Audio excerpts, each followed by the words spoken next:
Okay.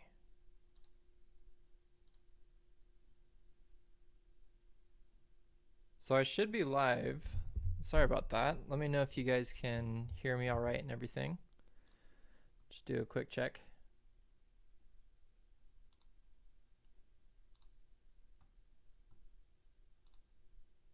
So I should be live. Sorry about that. Let me know if you guys can hear me all right and everything. Just do a quick check. My audio sounds like it's on stereo. It is on stereo, mono. Oh, dang it. All right, I'm just gonna fix my audio real quick here. It's coming out as mono, and we should be good to go.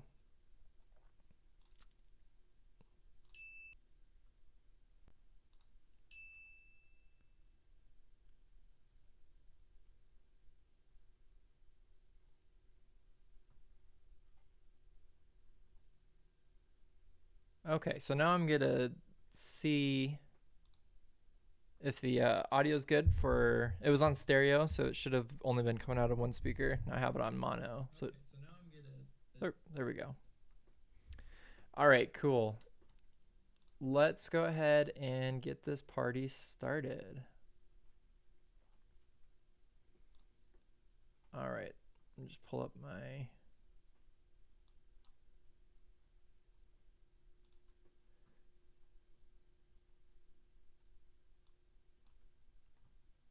Okay, awesome. All right, so I got everybody here now, and I got my chat finally working. All right, thanks everyone for being here. Sorry for the late start, 5 minutes late. But so what we're gonna do today is we are going to dissect some more rigs. All right, and so this particular rig that we're gonna dissect is the gorilla character here. I don't know who it was designed by, but I know it was put together and animated by Victor. So if you want to follow along with this dissection, what you can do, actually, you know what? Let me share my screen. That'd probably help. There we go. All right. Hopefully you can see my screen now. So I am going to open up the library. And inside of the library, the factory content library, under Anime Studio Pro 11, there is the gorilla.anime file there. So just go ahead and bring that up if this is something you want to follow along with. Awesome. Okay, so as far as visibility and resolution, is everything good for you guys? Just want to check there, see if that's okay. For some reason, it's only letting me do 480p. So hopefully everything looks pretty good. I'll try to explain what doesn't look good. Okay, so we have our gorilla character here. Let me turn on the bones. And we are going to figure out how this thing was rigged. Obviously, there's a lot going on with it. It's an awesome animation. I actually tried replicating the whole rig and animation yesterday. And there's a lot going on with it. So I'll go ahead and hit play. I'll play out the animation. You've probably already seen it. But the thing that I really like about it, actually, let's bring it out to around 96 or something. The thing that I really like about it is just like the movement of the character. It's very organic down here. If you're looking at the bones, Victor had animated a lot of squash and stretch right here in the butt area, the bouncing up and down of the chest, even right here if you're looking at the torso of it rotating backwards and forwards. It's a lot. It's a pretty complicated walk cycle. I was able to get the basic walk cycle down, but as far as getting all that secondary movement, it's very impressive. But we're not going to talk about animation today. We are going to talk about the rig itself. So one of the first things I'm going to do is I'm going to highlight all the bones by hitting Control A on the keyboard. And for those in chat on YouTube and on Watch Me Work, I am trying to keep my eye on those chats there. I have them both on silent, so I'll just keep looking over when I have time. So I'm going to do show all bones, and all the bones are there. So let's do a quick run through and let's see what everything does. So these are control bones right here, and this is a really good example of control bones, and we'll talk a little bit about those in a bit. Then you have your blink, you have your nose for the flaring nostrils there. You have your, actually like a complete action. This is for the face. This is the menace face. So a lot of point animation going on there. And then we have the body of the character. So let's go ahead and let's focus on that and see how everything is made. So one of the first things that stands out that lets me know how this thing was rigged is all of these transparent circles around everything. This lets me know that this was flexibinding is how this was bound. And if you aren't familiar with flexibinding, I mean, you can look at it in the manual. I am actually creating a course that's going to go over everything rigging, but just a real quick rundown. It's down here in the bone menu. It is your use selected bones for flexibinding.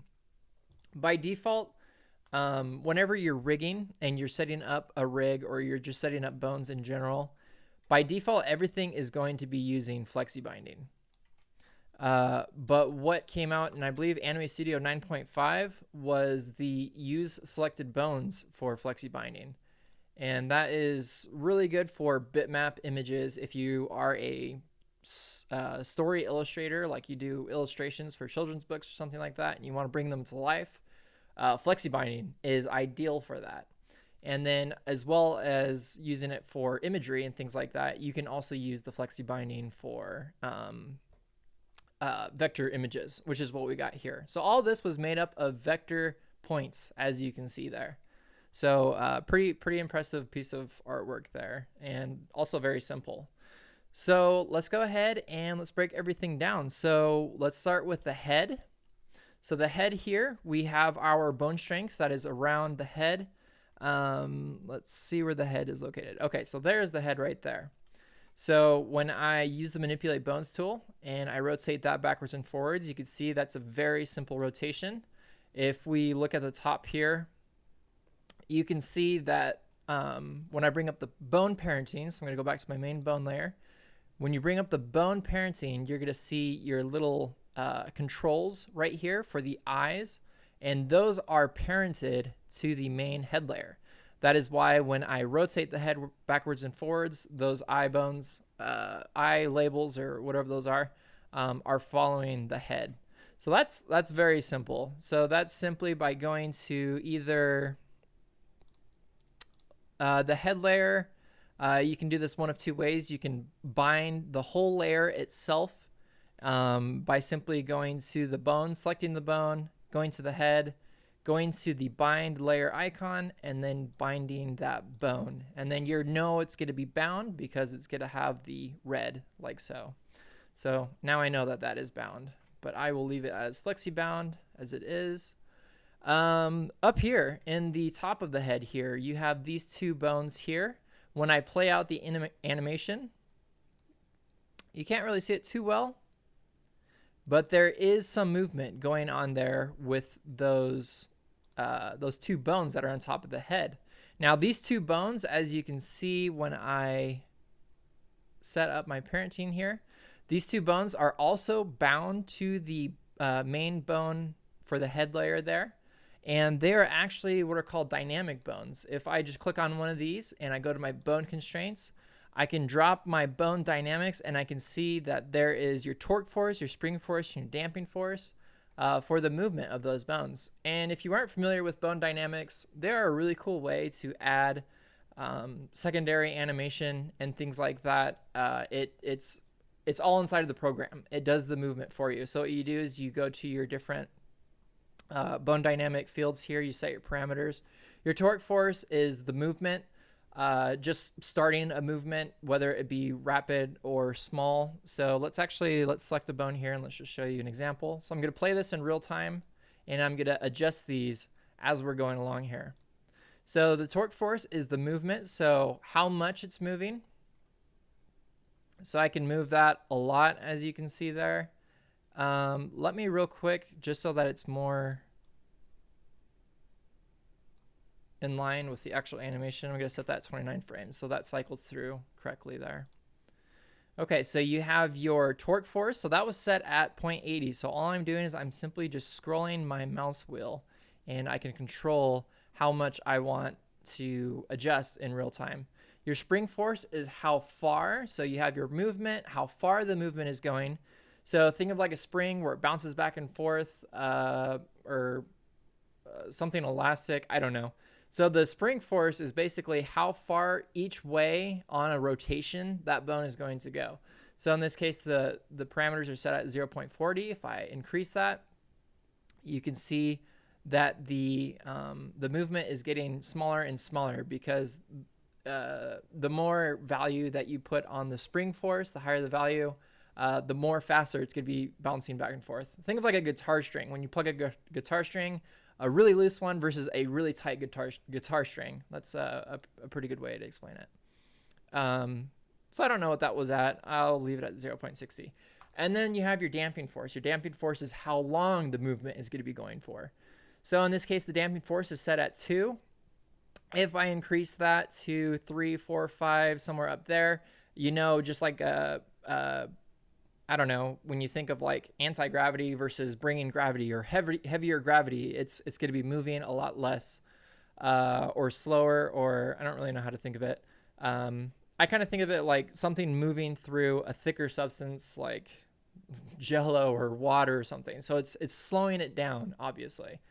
So as I decrease that value, you can see that there's going to be a lot more movement. There's going to be a lot more bounce. And that could be something desirable for your animations. Maybe I want to leave like that, take off these bones, and there you go. You can see that that hair on the top of his head has a little bit more bounce. So that is how that is done. And then feel free, you guys, if you have any questions along the way, like I said, feel free to write in the chat.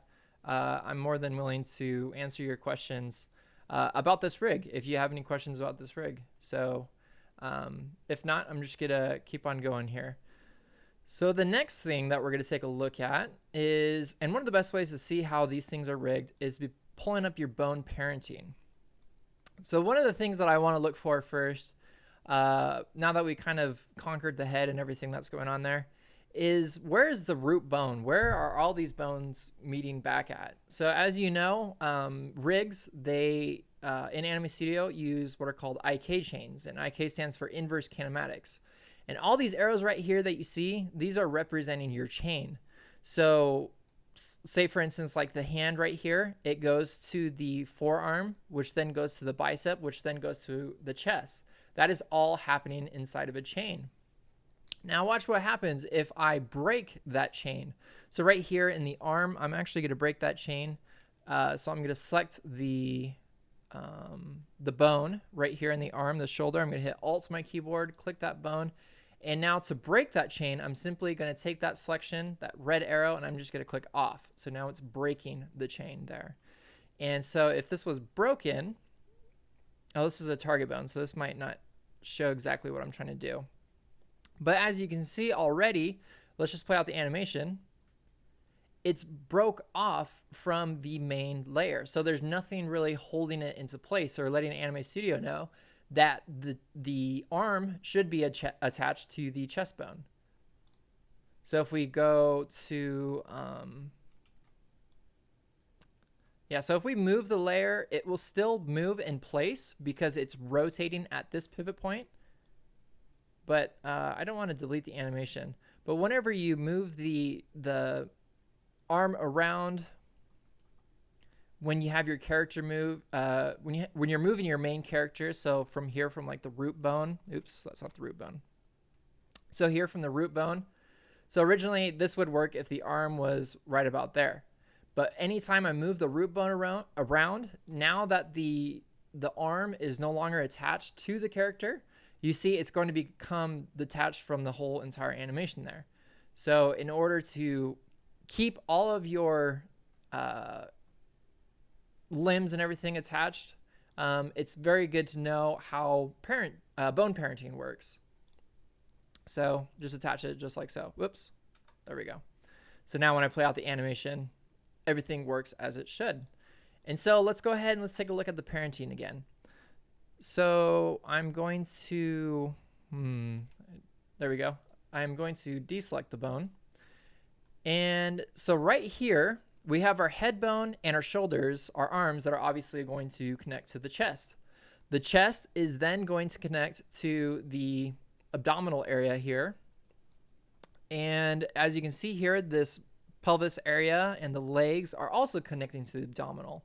So those two chains are connecting to that main bone right there. That is called your root bone, or your main bone, however you want to think of it. So now when I take this bone and I move that around, that is what's going to move my entire animation.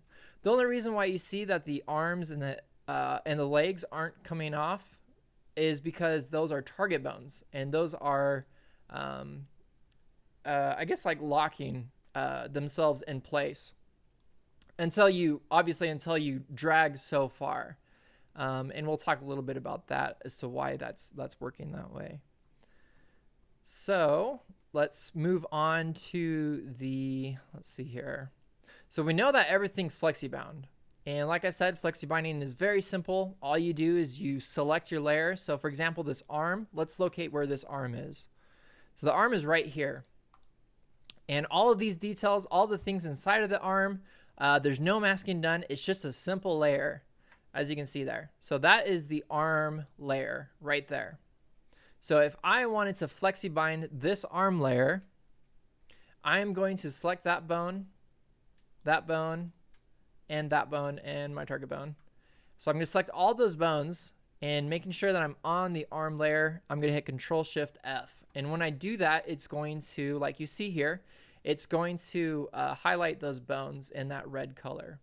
If I wanted to deselect it, I'll just show an example real quick. I'll just do one arm. You can see that it deselects the different bones there. So to know that those are selected, at least in Anime Studio 11 and above, it's going to have them highlighted like that. I don't recall if it does do that in the older versions of Anime Studio, to be honest with you. So I'm going to then do Control-Shift-F. All of those are now going to be highlighted, letting me know that that is a FlexiBound bone. So I know a lot of the advanced stuff comes with smart bones, and we'll get into that a little bit later. But as of right now, do you guys have any questions? And if so, there's a 10-second delay, but if so, let me know, and I'll be happy to answer your questions. So moving on, so we have gone over how the arms are working, how the head is working. Let's go through the body. So the body, typically, what I would do is, in the torso area, I usually do point binding. But in this case, it looks like Victor, he did everything with FlexiBones, like I said. And that might give it that more organic movement. As you can see here, oop, something's wrong with my cycle. 29. What the heck? It's popping. I don't know why it's popping. It should cycle. That's weird. Maybe I need to put it at 28. Maybe I got this backwards. Anyway, I don't know. I might have nudged it or something on frame. But with FlexiBones, you can definitely get a lot more, obviously, flexibility. But you can also get a lot of control on your bones too. Typically, whenever I rig something, that's what I do. The fastest, the quickest way to get something rigged is with FlexiBones. Then from there, the things that I want to remove the bone influence. So each of these bones, if you're not familiar with bone strength, has bone strength, which is S on the keyboard, or this icon right here. I can increase or I can decrease the strength. And just doing that right here, it doesn't really make sense. But when you, oops, didn't want to do that. When you move his arm up and you increase that bone strength, you can see what kind of difference that is going to make. So that's one of the things that I do first is I FlexiBind everything. Then if I find that there's something that needs a little bit more control, I will then do point binding. And then for something like the head, like in this case, there's not too much going on in this head. I would simply just do a layer binding for the head layer there. Awesome. All right, so we got a question from Harold. He wants me to talk more about target bones and how they're set up and what their purpose really is. Okay, so that's a great question. So first off, let's go ahead and let's delete this entire animation. Goodbye, pretty animation. Okay, so one of the first things that I need to do is see which one is the target bone. Okay, so my target bones are right here. And I'm going to go through and I'm going to delete every single one of those target bones. So now those are gone. So this is the best way to see, Harold, how a target bone works. So do you know how I was talking about root bones, and whenever you move your root bone around, because of that IK chain, everything's connecting to that root bone. So everything that was connected through those IK chains are basically one piece. That was a bad example. But when I take this root bone and I drag it, you can now see without those target bones, nothing is staying cemented into the, if you will, the ground. So nothing's locking in place.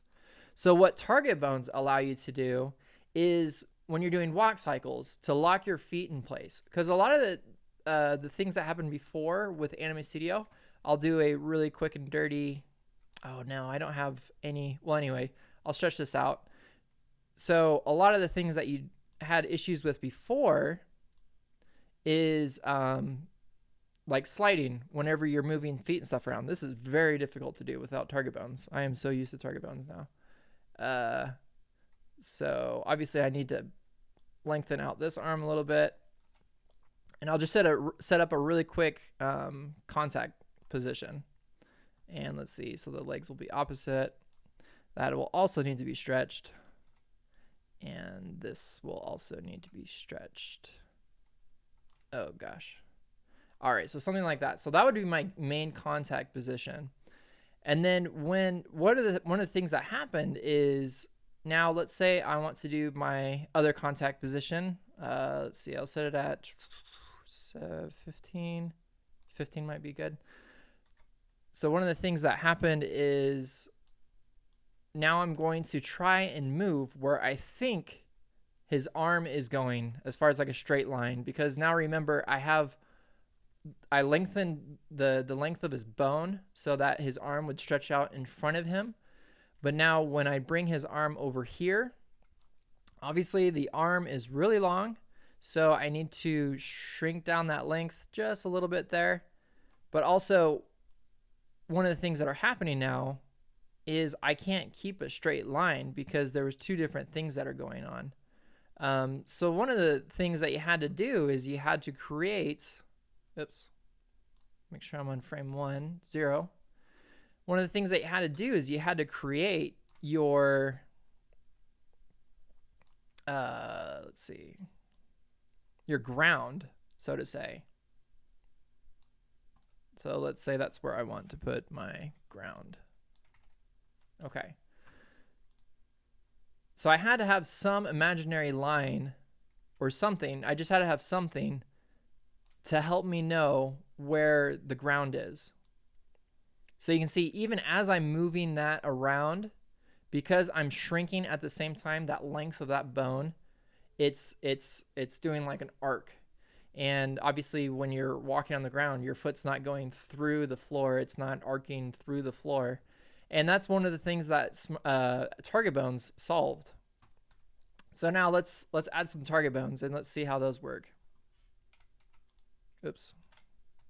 So I'm trying to select my, oh, no wonder. Just delete that. All right. So one of the things that target bone solved was exactly that. So to create a target bone, you don't want to have it parented to anything. But something that is so important and something that doesn't get talked about a lot is whenever you're creating a target bone, you want it to be as close as it possibly can to this bone right here. Luckily in Moho 12, bone locking came into play. So now you can lock bones directly to the other bone. But before, you kind of had to mess with it a little bit. You had to get in there pretty dang far to get everything to work. Because I'll show you an example of what happens when you don't have your target bones locked closely together. So here I'm going to create my target bone. To do it quickly, you can simply go to your bone that you want to target to, and then hit Control-C while you're in your bone parenting. But now watch what happens when I go to frame 1. So right now, everything seems like it's good to go. Oh, cool, yeah, I can move his arm around. But watch what happens when I go to frame 1. Oh, it locked it. Okay, let's see if I can get it to make its mistake. So I have my not my locked bone. What the heck was it called? I don't remember what it's called, but there's a is it locked bone? No, that's something else. But there's something that snaps the bones together, and I can't think of what it's called. But watch what happens when I go to frame 1. Oh, okay. I removed my targeting by accident. Let's try that again. So when I go to frame 1, his arm, it pops down because your target bone, it needs to be as close as it can to the bone that it's being targeted to. So whenever you go to frame 0 to 1, do you see that pop in there? So that's one thing that isn't really talked about when it comes to target bones. It's just, oh, create a target bone, you're good to go. And I remember when I was starting with target bones and I was trying to figure out how they work, I couldn't figure out how it always screwed up my animation. I was like, what the crap? It keeps on screwing up my animation. And that's why. It's because the target bone, it needs to be as close as it can to the bone that it's targeting. So all I do is I'm simply just going to take that bone, and I'm, with the help of beautiful Moho, it's just going to snap it right into place. Actually, you know what? I think bone snapping came along in Anime Studio 11.2. So that was a really cool feature that was added. But I have no idea how to turn it on or off. I can't remember what it is. And so now I have my one target bone. The other thing about target bones to know, especially when you have flexibinding going on, take your strength off, because that could also screw things up. So don't have any strength for your target bones. Again, I'm going to deselect everything so no target bones are created, or no bones are selected, because I'm going to create my other target bone. And you can do it from there. Hit P on my keyboard, select the bone I want to target, select the target bone. Good. All right. And turn off that strength. So now when I move my bones around, everything's being targeted. And now do you remember what I was saying about root bones? Now when I move the root bone up, there you go. That is how target bones work. And now let's go ahead and let's talk about what the heck is making it all stretchy, because that's a really cool feature too. So let me stretch this and let me see what's actually stretching. Okay, so both those bones are. So what's making it stretch? Well, let's take a look first at the forearm bone. It is a bone constraint called maximum IK stretching, and it works only with target bones. So you have to have a target bone in order to get that stretching. And again, when you're thinking of walk cycles or something, this is so useful, because look at that. It's stretching down to where I need it to go. Again, when you're thinking about target bones, it's creating that imaginary floor. So look at that. It's so many things that are being solved right there. Your bone stretching out so you don't have to do that manually. You don't have to worry about it arcing through the floor. Everything is being basically done for you. That's how innovative Moho is. It's freaking awesome. So what is it that it's allowing to do that? Like we said, that is in the bone constraints. That's the maximum IK stretching. If I set it to a value of 1, that's going to be its default. So that means there's going to be no stretching. So that's not stretching. But let's check this out. This guy also has a bone constraint of 3. So if we set that to 1, that also is not going to be stretching. So there you go. So now whenever I want it to do some type of squash and stretch, I'm going to apply those values to whatever bones I want to use, just like this arm here, and it's going to allow me to do that stretching. So real quick, I'm going to apply those values back to the character here, set those to 3, and those are good. So I know there's a 10-second delay, 15-second, whatever it is, but if that helps, Harold, let me know. That would be cool. And I'll go ahead and I'll keep setting up the rest of the target bones back so everything's back to where it was. But I hope that answers your question as far as the usefulness of target bones, because they are truly useful. And once you know how to use them, they're going to save you a lot of time when it comes to animation. So if that helps, awesome. So I'm going to turn my parenting back on. I'm going to select the bone, hit Control C, select the bone, hit Control C. All right. So again, with your smart target bones, make sure there is absolutely no bone parenting, and make sure there's absolutely no bone strength, and you'll be good to go. So now everything should be back to where it was. Yay, he's a happy gorilla jumping around. All right, cool. So that is for the, let's see. So we covered the target bones, we covered the torso, we covered, let's see here. Yeah, so that's basically everything. Everything's flexi-bound. You know what? Let's take a look at how these layers are broken up. So Victor's stuff always amazes me, how he does everything, and he does it very simple, which is kind of hard to do sometimes, is make things simple when it's advanced. So let's take a look at the mouth. That mouth layer is just the bottom jaw. As we know, that's bound to the head. The nose, those are just a simple, obviously just line drawing. The face is going to consist of, let's see here. There we go. So the face consists of everything right there that you see. Actually, you know what? Maybe it'll let me Alt click. No. I don't understand why that doesn't work. If you guys can let me know why, oh, there it goes. Okay. Sometimes I, for some reason, can't get Alt clicking to work to isolate a layer. Oh, you have to be on the layer. Oh, all right. Never mind. Just answer my own question. I'm an idiot. Okay, so let's take a look at the head here. So the head has masking. So as we know, this is a group layer. If I open up the head and we go into the masking, you can see that this is on a reveal all masking, which I still, to be honest with you, haven't quite got the hang of. Masking can be quite a beast to figure out. So it is set on reveal all. And let's check out the two things that are masked. So this little logo right here lets me know that it's a mask. This lets me know that this is masked, a masked layer. So watch what happens when I take this face layer and I don't mask this layer. There you go. Because this is a, let's see here, reveal all. You know what? Let's play with it just so we can see how this works. So add to mask, or not add to mask. Mask this layer.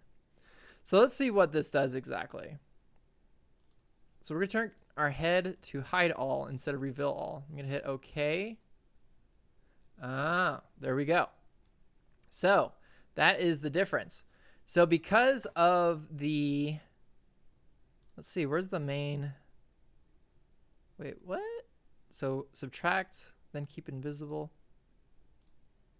Oh, that's weird. So that's actually really different as well. So typically, let's take a look at the body. Let's just look at the body here.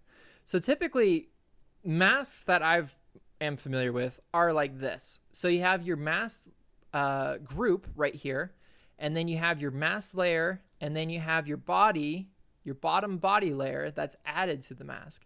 So right here, layer 5 is going to be the coloring of his chest right there. And as you can see, let's check out the shape of this. As you can see, that is way outside of where it should be. So you got, whoa. All right, so we've got a lot of different points going on there. So let's see which each one of these do. So we have our main layer right here. Oh, it looks like this is the color blue. So on this layer right here, we have the main color blue. We have, well, that's kind of hard to see. But this right here, it has a,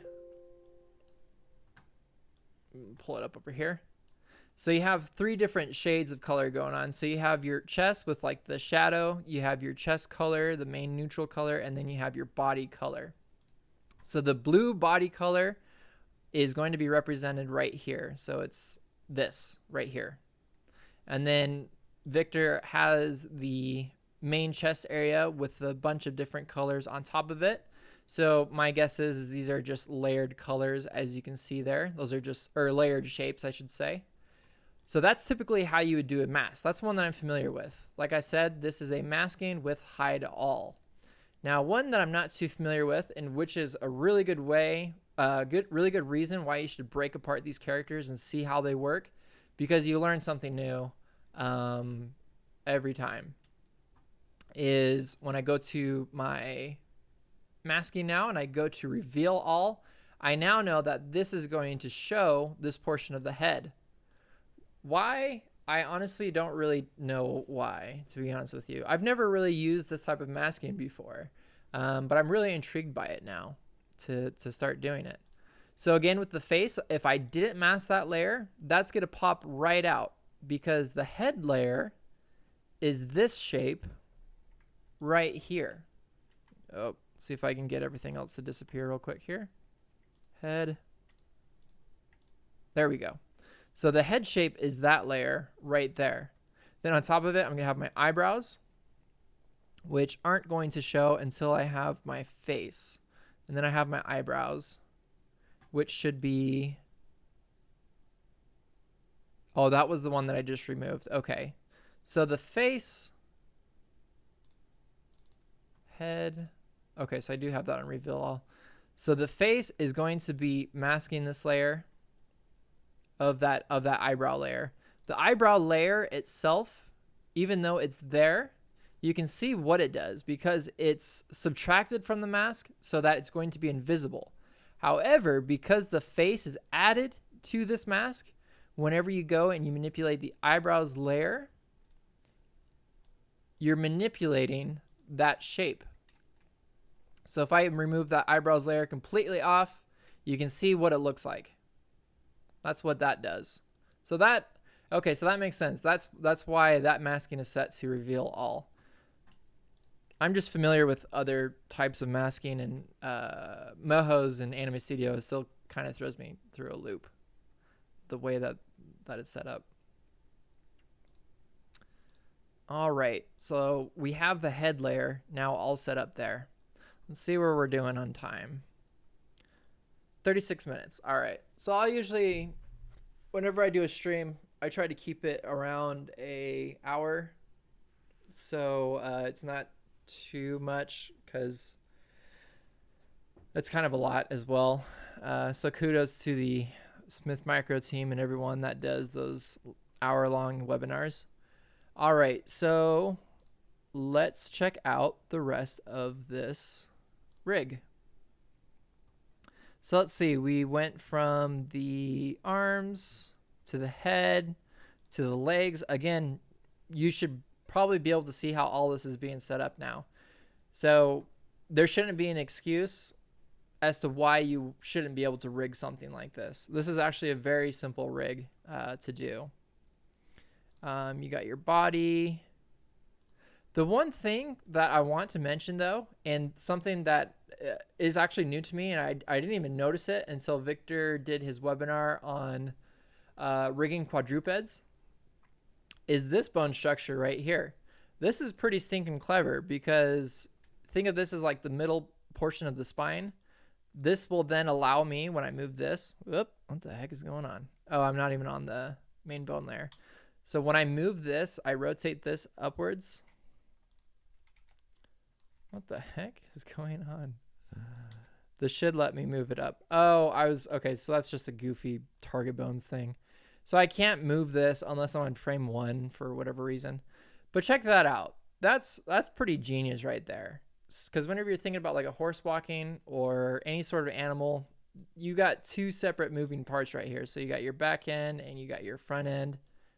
And if it wants to sit, whatever. And that's a perfect way just to separate out that back layer and that spine area. So that's Because like typically what I do is I just follow just the same shape. I wouldn't have it reverse like that. That bone, I would have it facing the same way. And why he has it like this is because remember, your rotation are these points right here. So if I had this bone flipped around to where this side was over here, my rotation would then be on this side and it wouldn't look right. So this is a really good tip to pick up from Victor and the rigs that are available to you in the Anime Studio library or Moho library to look at, because this is stuff that you can start applying to your own rigs and you can just keep perfecting it and sharing it, and things just get better and better from there, basically. So let's see. I'm trying to think of what else that I'm seeing here that could be covered. That's about it for the arms, fingers. That's just simple shapes stacked up on top of each other. Shadow, again, we're dealing with masks. This mask is set to the hide all, as you can see there. And then this is added to the mask. And then this is the, this is the mask layer, the shadow, and then this is added to the mask. So you always want to keep your, like in this case, this is the arm. You want to keep your main shape at the very bottom whenever you're talking about masks. So in this case, the arm is this entire layer there. Shadow, or the shading, is just that blob that's going around the entire body there. Wait a second. Okay, that tripped me out. I thought that same shadow was on that leg, and I was gonna flip out because that would have been really awesome. But no, so you have your other shadow. It looks like he just got the one shadow twice. I don't know, duplicated. Nope, just got it really smooth. Sorry, I don't know if you're seeing this, if this makes sense of what I'm trying to explain here. But I was just looking at this shadow. It was one continuous shape, and I thought it was actually, oh wow, I'm way off. No, it's not one continuous shape. I had it too far back. Anyway, going past whatever that was. All right, so let's move into smart bones now. You guys ready for some smart bones and see how these bad boys work? All right, cool. Let's check it out. Okay, so we got Menace. This is a pretty complex one. Let's see, where does this end? Rotation for Menace. Okay, so this is a pretty big smart bone. So 240. So Victor is using 240 frames or 10 seconds of animation space to animate the menacing face. And the question gets asked a lot as to how do you know how many frames you should use? Well, if you use a less amount of frames and you're doing a pretty big type of action, you're going to get a stuttery or jittery effect. So this isn't going to work, dang it. I was going to move just this one bone over, but that's not going to work. I have to move all of the animations over. But just know that if I was to do something like a really big action with a whole lot of movement, like this face stretch here, and I only gave myself a second of time, that means because I have this set at 24 frames, I only have 24 frames to make that transition from the mouth being closed to being open. And when you think about 24 frames, that's 1 second. And to have all of that inside of 1 second of animation, it's just going to pop. That's for like something that would pop, like a blink or something like that. Or not even a blink. Blink's faster. But something that would only take a second.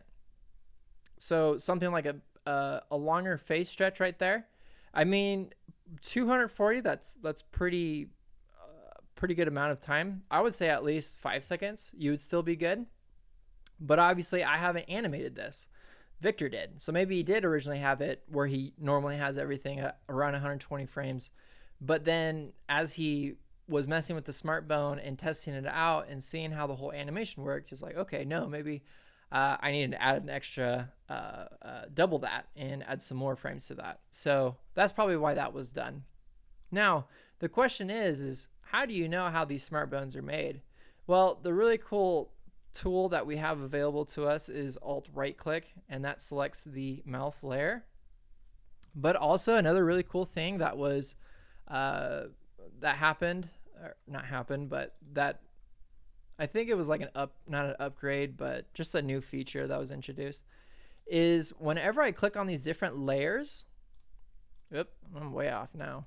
So whenever I click on these different layers, you can see what it's going to be affecting. So for example, the arm, it's going to highlight what the arm smart bones are going to be doing. So let's take a look, like B5, B5, B6. So those are the names of the arms, or the smart bones inside of the arm. So you have your B5, B5-2. So those are the same bone, one going one way, the other going the other way. B6, B6-2. There's no smart bone there because, as you can see, we're on the arm layer, but there's nothing being highlighted there. So let's go to the head layer. All right, so if we check out the head layer itself, the group folder, it's going to be manipulating the nose. And how? I'm not entirely sure because there's nothing there. So maybe it is what's inside of it. So let's select the, let's select the mouth. So the mouth is not going to be on the nose. Mouth is going to be menace. Okay. So the mouth, again, so like I said, he set his rotation of his smart bone to the same frame as his animation. So if I did want to move everything in, I'd have to move every single one of these point animations, because this was all done with point animation and with line color. That's interesting. Let's see what the line color is. So I wonder if I can mute. I don't know if I can mute smart bones. I don't know if I can. But there is a line color. I'm going to delete it just so I can see what it is. Oh, there we go. So check that out. So he's got his main mouth stroke, and then he's changing the color of the stroke as the mouth is opening. That's something new to me. And why would you do that? Well, because look, if I delete that keyframe, now you got a black stroke. That doesn't really match, but he wants to keep the stroke when the mouth is closed. Genius. Okay, so again, that's something that that you learn from these different types of rigs. Let's go to the nose. So the nose, the same thing. All that is point animation of the nose moving up. Face, got a lot going on there, but the same type of thing. You got all of those points that you're moving. And I talked about this in the last dissection, but all of these things, I'm pretty sure Victor or whoever created the design already had on piece of paper and pencil. This is what I want the mad face to look like. So that way, when you go to do this smart bone action, all you're doing is using that reference of that image and just dragging those points to it. It's going to save you the most time. Trust me on that. Don't try and simply just drag points around to get a crazy face shape like that, because it's going to be a killer. It's going to take a lot of time. And I'm speaking from experience there. So we got our face, got our eyebrows. So check that out. You can see the change of shape in the eyebrows. And then you got the main head layer. All right, if you guys can hold on for a bit, I'm going to go get a bottle of water because my throat is killing me.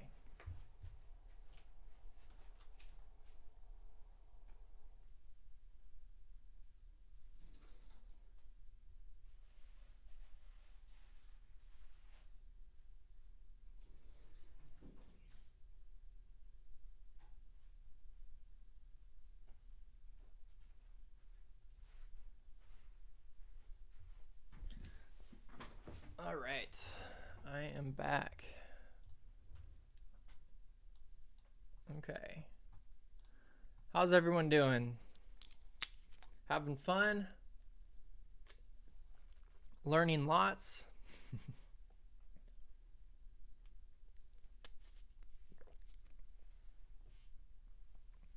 Cool. Something I just realized.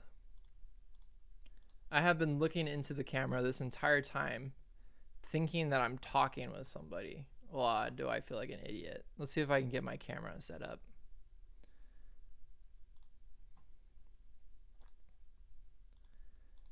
Nope, it always does something stupid where it doesn't work.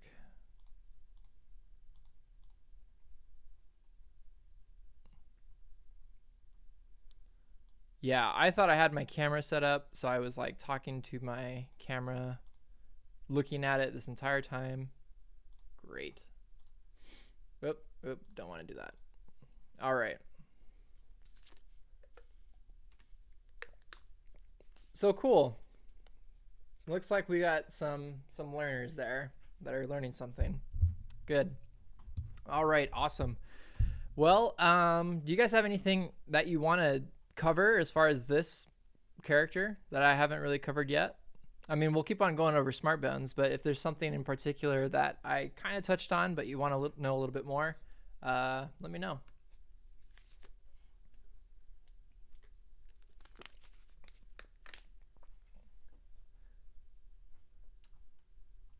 But either way, we will go ahead and keep it going here. All right, so we went over the smart bone for the menace face there. So let's go and pull our smart bones back up. Control K, and let's see what else we got going on. Not too much. Let's check out our blink. All right, so let's see here. So the blink. So we got our main bone. Let's check this out. So our main bone, because it's a blink, is only one frame. Open, close. Oop. Open, close. Open. The heck? 2 frames, my bad. So we have 2 frames. So open, close for the rotation. And then obviously this is the eyes. So let's see where these eyebrows are at. There we go. There they are. All right. So as you can see there, line color, fill color. Check that out. I have a pretty good idea of how that was done. So the shapes are there. The fill is not.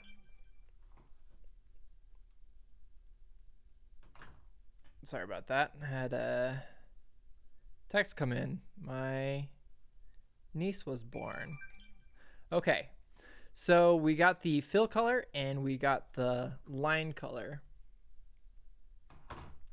And basically what's being done here is, let's go ahead and hit Q on the keyboard, click on the fill, and as you can see there, there's a transparency. So you have your transparency there, and that's how that blink's being made. So that's simply a transparency animation that's being animated. So that's pretty cool, pretty simple, and something that you can do as well. All right, so that is the blink. Let's see what else we got. B14. What is that? Oh, that's the back leg. All right, yeah, that's pretty much it, to be honest with you, for this character. Good grief, let's move that down. Okay, so then we got the nose. The nose, to be honest with you, you can probably see what it is already. Thanks, Harold. Yeah, I'm pretty excited. Got a baby niece, another one. Now my brother has, what is that? 7 kids? Good grief. Yeah, I'm not having 7 kids. I don't have any kids right now, but 7, no way, Jose. All right. So as you can see for that smart bone, there is, let's click on it real quick. Let me go back to my nose. You have your open and your close. So we go to our bone. We can see that that is, oh, there you go. So that one's 1 frame. So you have your open frame, or that's the close, sorry. And that's just a simple, let's see if I can get some more real estate here. That's just a simple bone rotation from open to close. Nose 2, you got your, what the heck is going on? Your neutral position to your open. And then if we click on the nose itself, the nose layers right here, or the nose layer, I should say. Whoa, check that out. See, that's all just one frame. Ooh, I'm curious now because we just talked about it. I'm curious how this this animates. Now here's a different way to see how this stuff works. Gosh dang, let's see if I can move this closer. Let's get it right there. All right, so check this out. Let's actually give ourselves more space. So now I'm gonna slowly, wow, see that works pretty good. But if I took one frame and I did a smart bone with that though, that's not gonna give me a face action, that's not gonna get me very desirable results. But because this is such a small animation, and even though it looks pretty big, it's working really well on one frame. I'm actually really surprised, because typically I would imagine that would be jittery as heck, because it's Moho trying to compensate all the in-betweens there. So that's actually pretty phenomenal to me. I did not know. Let's go back to the nose real quick. Oops. Let me trying to bring up all my tools, hit the tilde key, and it's not working. All right, let me bring all my stuff back here. Docking, tools. Come on. What on earth? There we go. All right, and I just missing my timeline now. Timeline. Docking, timeline. Oh, what the heck? My timeline just went to the other window. Ugh, this is not making sense. There we go. Okay, cool. Still missing my styles. Gosh darn it.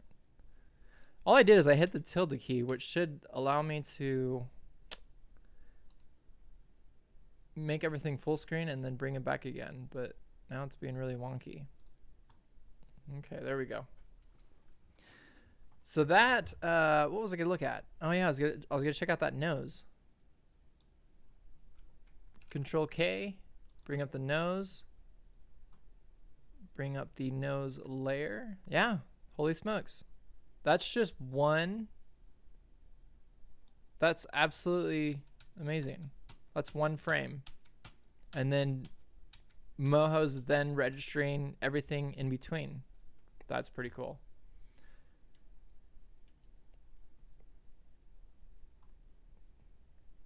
Yeah, I have no idea how that works. That's crazy. I just read your comment, Harold. I won't say it out loud, but agreed. That's pretty funny. That's the good thing about these live streams. Unless he was watching this live stream, he's not going to see that comment later on, so I won't repeat it. All right, cool. So let's see here. We got nose. That's everything. The last thing that I want to look at that we kind of talked about yesterday is control bones. If you haven't seen those, control bones are going to be controlled on frame 1. Now the control bones are right here. It's this little bone and this little bone, and they're being controlled by what Victor had labeled eye right and eye left, when those are completely on opposite sides. But anyways, so my eye right, I would control with my translate bone. So technically that should be my eye left. And then my eye left, controlling my right eye, is then controlled with that bone. So how does that work exactly? Well, let's check it out here. Let's go to these bones themselves and let's see what they're doing. So this bone, when I click on it and I bring up my bone constraints, it shows that my eye right is connected to or sorry, it just shows that this bone, which is called B26, is connected to I right, which is this. So if I wanted to switch these around, like they should be, so let's go ahead and do that real quick. Get my labels, go to frame 1. This is being picky, but this is just to show you an example of how it works. Select that label thing and move it over here. And now select both of these and just move them away from, oh, shoot. Make sure it at least lines up with the label. So all these labels are just simple vector layers. These really aren't anything, but this is just something, I guess, to help Victor know where's what. Where's Waldo? I don't know. Okay, so I'm going to go back to my bone constraints, and I have my eye left. Now I have my eye left over here, which is eye right. Gosh. All right, let me move my bones now real quick so this still works properly. Gorilla. All right. Go over there, you go over there. And we need to, yeah, those are parented to the right spot. Okay, cool. Okay, so let's go ahead and let's try this example one more time. So now when I go to this bone, B26, this is my left eye. So I want to connect it to my eye left label. So what I'm going to do is I'm going to do eye left and close that. Now, well, before I close that, this has a value of 1 and 1. This represents x-axis and this represents your y-axis. So control bones can be controlled, say for this example, Victor, he made little bones, but maybe during the animation he doesn't want to control his eyes by these. He wants to use his fancy little labels that he created. So that's what that's going to be used for. Same thing for the B25 bone. I want to connect that to eye right. So I'm going to go to eye right. Now if I did this correctly, and I hope I did for sake of time, I will now go to my translate bone, and there we go. Eye left moves eye left. Eye right moves eye right. And you're saying, no, you wrong. You ain't right. Okay, so that is how that works. Now, this could work in a couple different ways as well, because these are control bones. I can not only control just the and again, you can't do it on frame 0, because remember, whenever you're rigging, frame 0 is, and you're translating stuff, is where you want, when you want to be moving your bones around. So if I screwed something up and I want to move my bone over there, like we just did with those labels, that's why you would do that on frame 0. So if I go back to frame 1 and I move that around, you can see that's working exactly as it should. So what was I going to do? Oh yeah. So let's take another example for these control bones, and we will do this. Oops. All right, coming up over an hour already. So this will be the last thing that I'll show you, is how to set up your control bones. So your control bone, let's say I not only want to do it for position, but I want it to do for squash and stretch. So how am I going to do that? Well, I'm going to come here to my eyeball down here, and I'm going to set now my my scale to eye left. And I'm going to do the same for the other one. I'm going to set my scale to eye right. Now, what happens when I do that? Well, let's go to frame 1. And now, with my translate bone tool, let's scale these eyes downwards. Oh, dang it. Let's see. Is this going to work? Weird. Okay, so that's connected to that. There we go. All right, so it is scaling. So do you see that? Now it's an actual pupil. That's not a really good example because these are oval eyes or oblong eyes. I don't know what they are. But there you go. Look, he's a goat gorilla now. So that is how you can use control bones to get your different. You can do that not only for eyes. You can do that for, I don't know. I can't really think of anything outside my head because It wasn't until recently that I just started discovering control bones and what they could be really used for, because there's not any tutorials on them, to be quite honest. This is probably the first one you're seeing. I don't know. But your eyes are going to be can be controlled. Sorry, the control bones themselves. Good grief! I have to be on frame 0. I keep on forgetting. What? Oh, I wasn't selecting the bone. So bring my bone constraints. So I can have my angle bone, I can have my position bone, I can have my scale bone, and if I wanted to, I could take and I could triple that value. So anytime that I scale this eye down, and let's picture one frame 1. Anytime that I scale this eye down, it's going to be doing it at double that. Here, let's just bring it outside of the eyeball. It's going to be doing that at double that value. So it's going to be doing it 3 times as much as I'm scaling this bone. All right. So do you guys think you got a pretty good idea now how this rig was created with this dissection that we just went through? I wish this was like live instead of like a 12-second delay, because then I have to like fill it with something until someone answers and kind of talk to myself or sing a song, play some guitar. And then I thought my stinking camera was on, which I guess I can turn that back on so you can see my awesome studio with my exercise bag.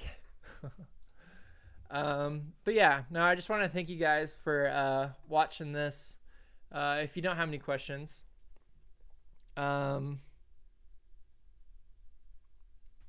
okay, so if you want, Harold, I can talk more about control bones. I can do another example if that doesn't make sense. But do you guys think you got control bones down? If not, I can either, I don't even know how I have the energy to do this right now, because I've just had like a full long work day, and I'm just excited to do this. I feel like the dissecting video did pretty good yesterday. So if you need, Harold, I can touch for the last part for control bones just a little bit there before we wrap up here. The baby. Everyone's talking about the baby now. Freya? What the heck? That is not my idea for a name for a kid, Freya. That's an interesting name. Yeah, a recording of this will be up, Harold. This will go live and everything.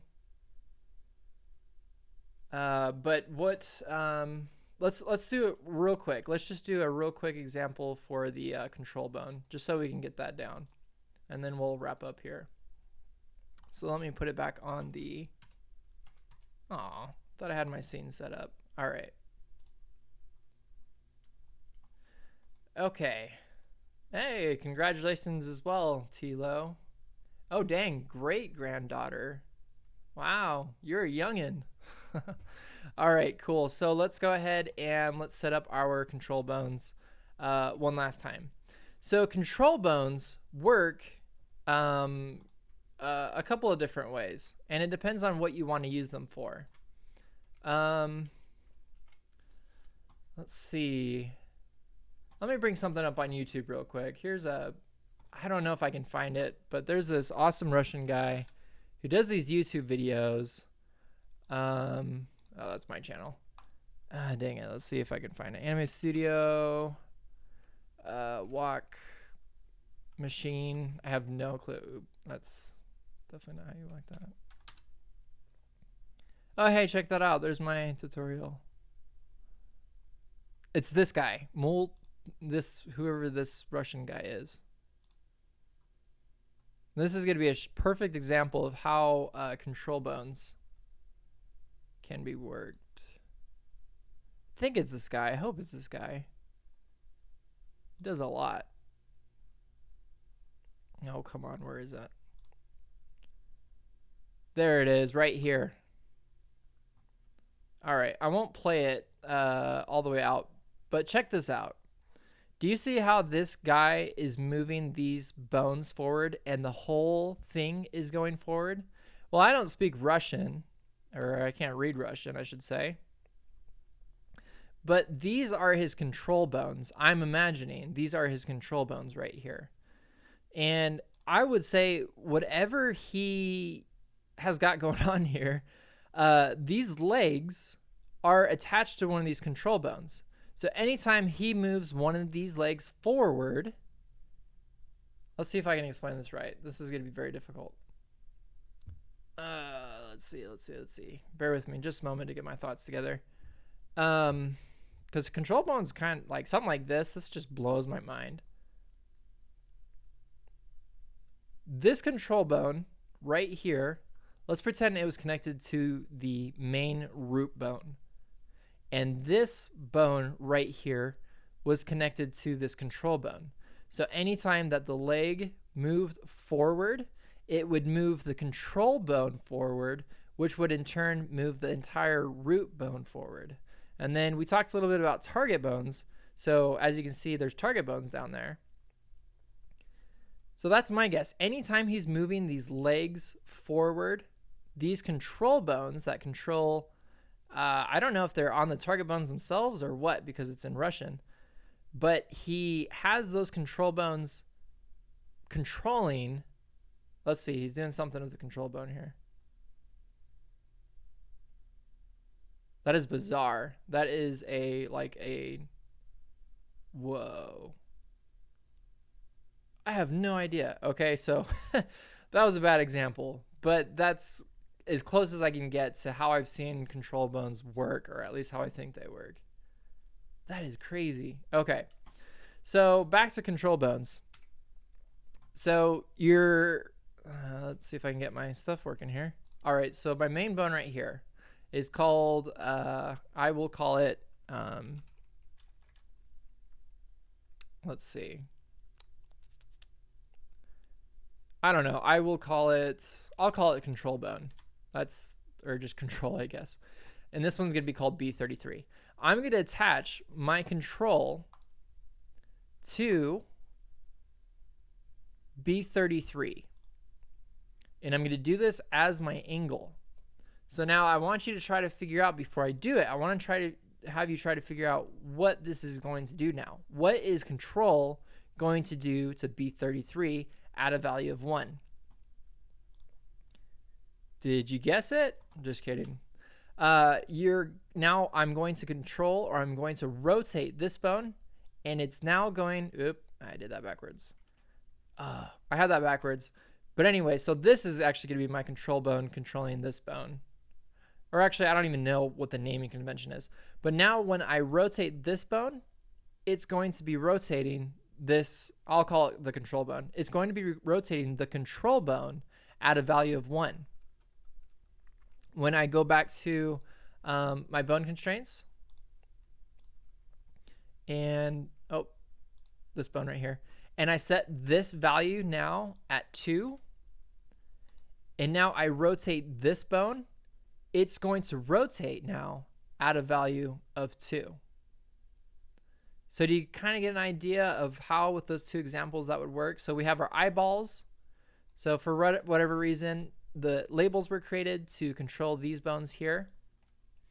But then you have like your walk cycle, like that little 4-legged machine thing that we just saw. But control bones are very easy to set up. It's a matter as basically what you want to do for using them. I honestly still haven't figured out a way to use control bones, but I know there's a lot of different ways you can use them. I just don't know of any, really. I just know how they work. But if that helps clear things up or just make things more confusing, then I can try and do a tutorial for that, Harold, if that helps. But other than that, you guys, I appreciate you guys following me on the stream, or on Watch Me Work, or on the Facebook group, wherever you're watching me from. I hope this has been beneficial and has helped you. If you have any more ideas of rigs that you'd like to see dissected, right now you're probably writing in the chats. Write it in the comment section once the video's done and you're going through it again or whatever. As far as what you would like to see next, if there's a rig, I'm planning on going through all the Anime Studio 11 rigs and dissecting those. But once you start dissecting them, you can kind of get a really quick idea of, okay, I know how this is made, McCoy. You don't have to take a whole hour to explain it to me. So I'll try to think of different things that I could talk about, and as we're dissecting rigs, little tips that I could touch on or advice that I could give, if any. But yeah, that's basically how that's going to work. So I hope that helped all of you guys. Again, if you like this, leave me a like, because that just lets me know. If you don't want to comment, that lets me know at least you liked it. And then if you do want to add some sort of comment to let me know what you'd like to see next or something, that would be cool as well. Again, I will see you guys in the groups or on YouTube or wherever you're coming from. And I hope you guys have a good night, and I'll see you guys later.